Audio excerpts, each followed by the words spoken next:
कि आपसे मिलना तो होता है, आप आते हो तो सुबह केवल 10 बजे से 11 बजे तक, उसके सिवाय मिलना नहीं हो पाता।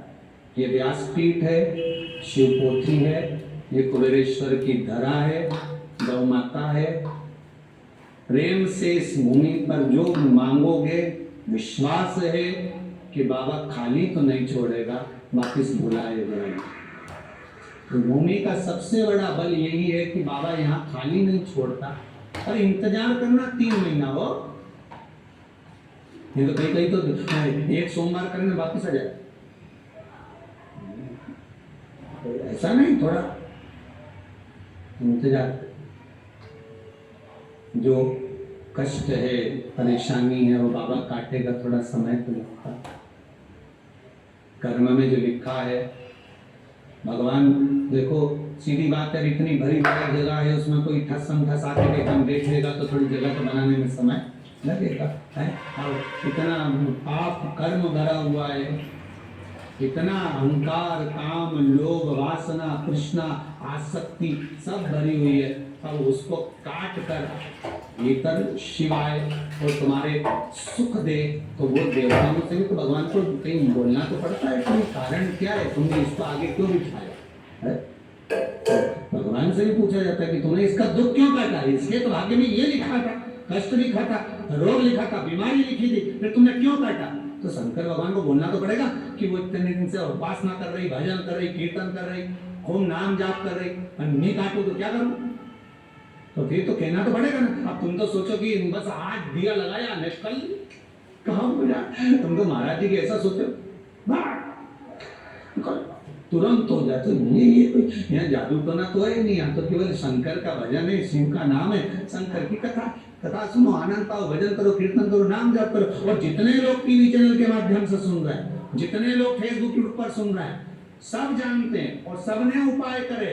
ऐसा कोई व्यक्ति नहीं है जिसने पूरे लॉकडाउन से अभी तक अगर किसी ना किसी चीज का तो उपाय करा होगा, और ये विश्वास है कि वो काम हुआ होगा, भले कम हुआ ज्यादा हुआ पर हुआ।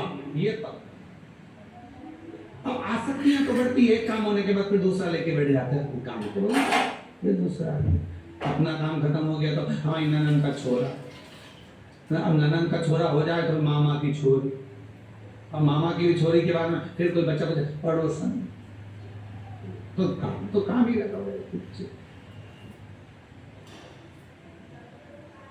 अब उसने अपनी लीला दिखाना प्रारंभ करी, वो जो लीला दिखाना प्रारंभ करी, तो भगवान शंकर तो साधना में लीन है, तो शिव जी के शरीर में जो भस्म रमी हुई थी, जो भस्म लगी हुई थी, शिव के शरीर में जो भस्म लगी हुई है, रमी हुई है, उस भस्म को, शंकर भगवान के शरीर की भस्म को उस अप्सरा ने, मधुरा ने अपने शरीर पर मलना प्रारंभ कर।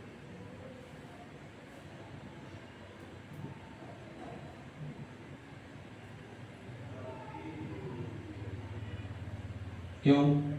तो कहा कि जैसे शिव हैं, क्यों ना इनके अंग पर चढ़ी हुई भभूत को मैं अपने तन पर लपेटूंगी और शिव मुझे देखकर प्रसन्न होकर अपना लेंगे।